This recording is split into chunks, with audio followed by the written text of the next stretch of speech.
Барыңыздарга салам, урматтуу өзүм врачмын долбоорунун катышуучулары. Сиздер менен бүгүнкү онлайн консультациябыздан көрүп турганыма абдан кубанычтамын. Бүгүнкү эфирде Кудайым буйрса сиздердин көйгөйлөрдү угуп, ушул долбоорго атайын катышып, мен менен түзмө-түз байланышайын деп катышып отурганыңыздарга барыңыздарга терең ыраазычылык билдирем. Бүгүнкү эфирибизде Кудайым буйрса сиздердин көйгөйлөрдү тереңирээк угуп, жардам бергенге колумдан келген жардамды көрсөткөнгө аракет жасайм. Эгерде YouTube каналымдан ушул видеону көрүп жаткан болсоңуз, анда тезирээк өзүм врачмын долбооруна кошулуңуз. Бул видеонун астында номер көрсөтүлгөн, ошол номер менен өзүм врачмын долбооруна кошулуп, сиз дагы мен менен түзмө-түз байланыша алсаңыз болот, урматтуу катталуучу. Анда эмесе биз эфирибизди баштай берели. Ассаламу алейкум. Алейкум ассалам. Мен суроом сизге төмөндөгүчө болот. Мына балам 3 жашка чыкты да. Анан Москва жергесинен келдик эле, ошол ал жерде баягы поликлиникаларда, государственный поликлиникадан бизге мына 1 ай мурун ЗРР деген неме, задержка речи деген неме койгон, диагноз койду.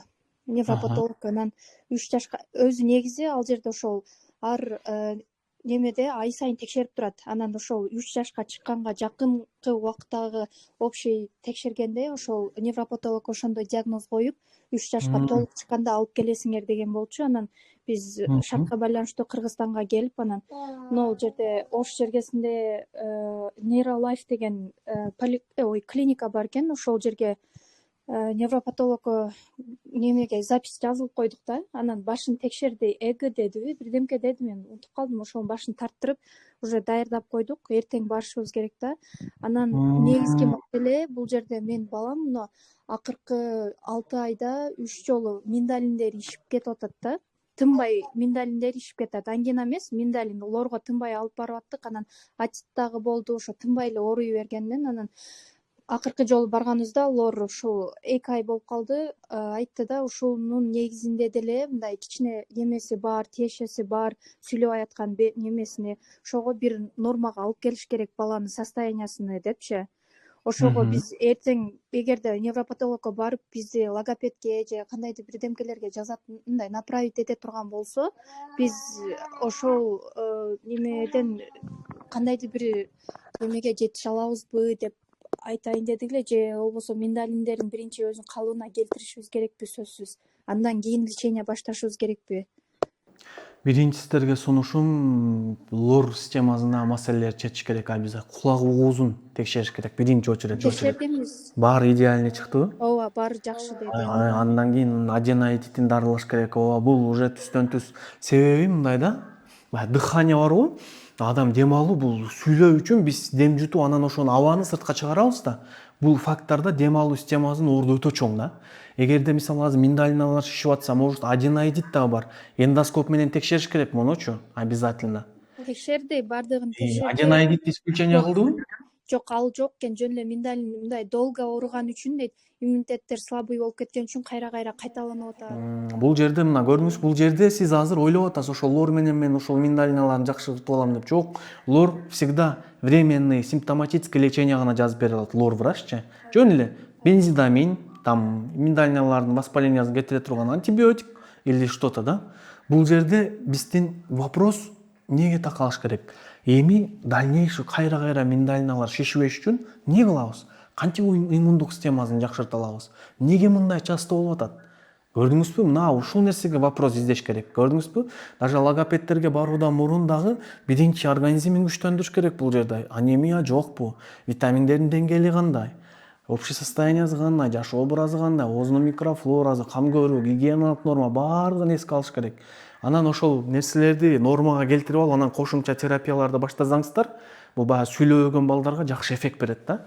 Көпчүлүк энелер ушул жерден ката кетирет дагы, баланын состояниясын жакшыртпай туруп кошумча терапиялар жасаша берет да. Жыйынтыгында эч кандай эффект болбойт, бала кыйналат, абалы оор болот да. Көрдүңүзбү?